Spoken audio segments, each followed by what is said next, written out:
Field marshal Syed Asim Munir ने दो टोक अल्फाज में वाज़ेह किया है कि पाकिस्तान में किसी भी किस्म के तशद्दुद की इजाज़त नहीं दी जाएगी और मजहबी जज्बात को शरपसंदी के लिए इस्तेमाल करने वालों के खिलाफ सख्त कार्रवाई होगी। पाक फौज के शोबा ताल्लुकात आमा के मुताबिक फील्ड मार्शल सैयद आसिम मुनीर ने रावलपिंडी में अहले तशय्युअ उलमा से एक अहम मुलाकात की, जिसमें कौमी सलामती और बैनुल मसालिक हम आहंगी पर तबादला ख्याल किया गया। उन्होंने फ़िरका वाराना बयानिए और गलत मालूमात की रोकथाम के लिए उलमा की कलीदी किरदार पर जोर दिया है। इस मौके पर सरहद पार दहशतगर्दी का जिक्र करते हुए उन्होंने वाज़ेह किया कि अफगान सरजमीन का पाकिस्तान के खिलाफ इस्तेमाल किसी सूरत बर्दाश्त नहीं किया जाएगा और दहशतगर्दों के ठिकाने जहां कहीं भी हुए उन्हें निशाना बनाया जाएगा। उलमा ने भी तशद्दुद की मजम्मत करते हुए सिक्योरिटी इदारों की मुकम्मल हिमायत का अयादा किया। फ्रांसीसी सदर इमानुएल मैक्रोन ने मशरिक़ वस्ता में बढ़ती हुई कशीदगी के तनाजुर में शहरी ढांचे के तहफ़्फ़ुज़ पर जोर देते हुए वाज़ेह किया कि फ्रांस अबनाए हर्मस को खोलने के लिए किसी भी फौजी कार्रवाई का हिस्सा नहीं बनेगा।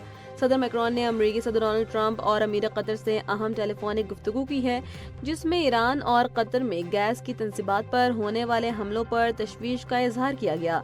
मैक्रोन का कहना है कि तवानाई और पानी की सहूलतों को जंग से दूर रखना तमाम फरीकैन के मुश्तरका मफाद में है, क्योंकि उनका बराह रास्त ताल्लुक शहरी आबादी के बुनियादी ज़रूरियात से है। उन्होंने खबरदार किया कि तवानाई की आलमी सप्लाई को मजीद फौजी कशीदगी से बचाना आलमी मईशत के लिए नागुज़ीर है। ताहम उन्होंने दो टोक अल्फाज में कहा कि फ्रांस बहरे हर्मज में किसी भी किस्म के जारहाना फौजी मुहिम जोई में शामिल नहीं होगा। पाकिस्तान से मशरिक़ वस्ता के लिए फ़्लाइट ऑपरेशंस में बतदरीज बेहतरी के आसार नुमायां होने लगे हैं, ताहम अब बड़ी तादाद में परवाजें मनसूखी का शिकार हैं। एविएशन ज़राए के मुताबिक आज मुल्क भर के मुख्तलिफ एयरपोर्ट से मशरिक़ वस्ता जाने वाली 40 परवाजें मनसूख कर दी गई हैं। सबसे ज़्यादा मुतासर पेशावर और कराची के एयरपोर्ट्स हुए, जहाँ बेतरतीब 10 और 13 परवाजें मनसूख हुई हैं। इसके बावजूद अल ऐन से लाहौर, इस्लामाबाद और पेशावर के लिए 10 परवाज़ों की आमद मुतवक्के है, जबकि दोहा से भी परवाज़ें शेड्यूल के मुताबिक ऑपरेट हो रही हैं। मनसूख होने वाली परवाज़ों में कराची से बहरैन, अबूधाबी और दुबई की परवाज़ें शामिल हैं। लाहौर से 8 और इस्लामाबाद से 7 परवाज़ें भी आज के शेड्यूल से बाहर रहीं। और कराची में मॉनसून की सूरत हाल एक बार फिर शिद्दत इख्तियार कर गई है, जहां महकमा मौसमियात ने आज शहर में तेज बारिश के 1 से 2 स्पेल्स की पेशगोई की है, जबकि गुज़श्ता 24 घंटों में बारिश से जुड़े हादसात में जाम बहक अफराद की तादाद 19 हो गई है। महकमा मौसमियात के मुताबिक बादलों का बड़ा दस्ता इस वक्त समंदर में मौजूद है, जो किसी भी वक्त शहर का रुख कर सकता है, जिसके नतीजे में 50 मिलीमीटर या उससे जायद बारिश का इम्कान है। शहर के मुख्तलिफ इलाकों में वक्फे वक्फे से बारिश और गरज चमक का सिलसिला जारी है। अफसोसनाक तौर पर गुज़श्ता रोज होने वाली तबाहकुन बारिश और तेज हवाओं के बाइस छतें और दीवारें गिरने से 19 अफराद जाम बहक और 60 जख्मी हो चुके हैं। इंतजामिया को अलर्ट जारी कर दिया गया है, क्योंकि शहर में तेज हवाओं से बिलबोर्ड गिरने के वाक़यात भी रिपोर्ट हुए हैं। ताहम आज हवा की रफ्तार कल के निस्बत कम रहने की तवक्को है।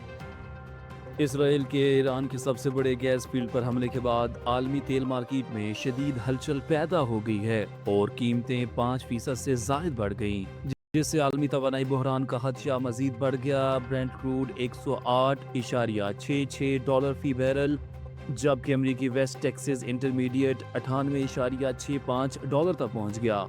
माहिरीन के मुताबिक ये इजाफा खित्ते में मुमकिना तवील जंग के खदशात के बायस हुआ। ईरानी मीडिया के मुताबिक हमला साउथ पार्स गैस फील्ड पर किया गया, जो आलमी गैस सप्लाई का अहम मरकज है।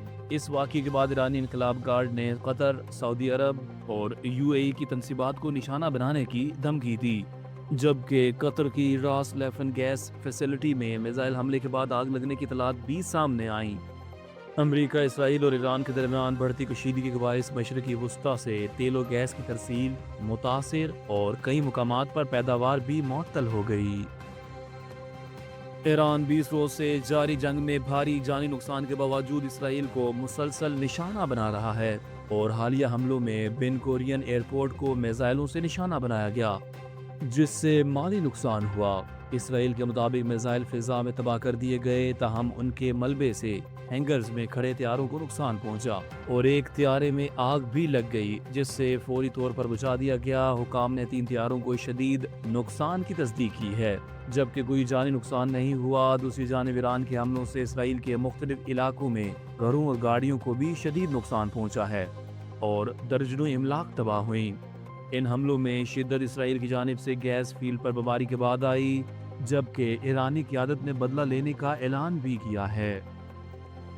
آپریشن غضب الحق کے تحت پاکستان نے افغانستان میں انٹیلیجنس بیسڈ کارروائیاں کرتے ہوئے دہشت گردوں کے خلاف بڑے پیمانے پر آپریشن کیا، جس میں 44 ٹھکانے تباہ کیے گئے، جبکہ مجموعی طور پر 707 دہشت گرد ہلاک اور 938 سے زائد زخمی ہوئے۔ وزیر اطلاعات عطا اللہ طاہر کے مطابق افغان طالبان کی 255 چوکیاں مکمل تباہ اور 44 پر قبضہ کیا گیا، جبکہ 237 ٹینک بختر بند گاڑیاں اور توپیں بھی تباہ کی گئیں۔ مزید کارروائیوں میں 81 ٹھکانوں اور 52 مراکز کو فضائی حملوں سے نشانہ بنایا گیا۔ 16 مارچ کی شب کابل اور ننگرہار میں ڈرون سٹوریج، اسلحہ ڈپو اور تکنیکی مراکز تباہ کیے گئے۔ پاکستانی افواج نے باجوڑ، کرم، خیبر اور وزیرستان سیکٹرز میں بھی کارروائیاں کی اور واضح کیا گیا کہ کسی شہری آبادی یا بنیادی ڈھانچے کو نشانہ نہیں بنایا گیا۔ شوال کا چاند دیکھنے کے لیے مرکزی رویت ہلال کمیٹی کا اجلاس آج 29 رمضان بمطابق 19 مارچ 2026 بروز جمعرات بعد نماز عصر وزارت مذہبی امور کوثار بلاک کی چھت پر منعقد ہوگا، جہاں چاند کی رویت کا فیصلہ کیا جائے گا۔ دوسری جانب سعودی عرب کی سپریم کورٹ نے اعلان کیا ہے کہ ملک میں کہیں بھی شوال کا چاند نظر نہیں آیا، جس کے بعد رمضان المبارک کے 30 روزے مکمل کیے جائیں گے اور عید الفطر جمعے کے روز منائی جائے گی۔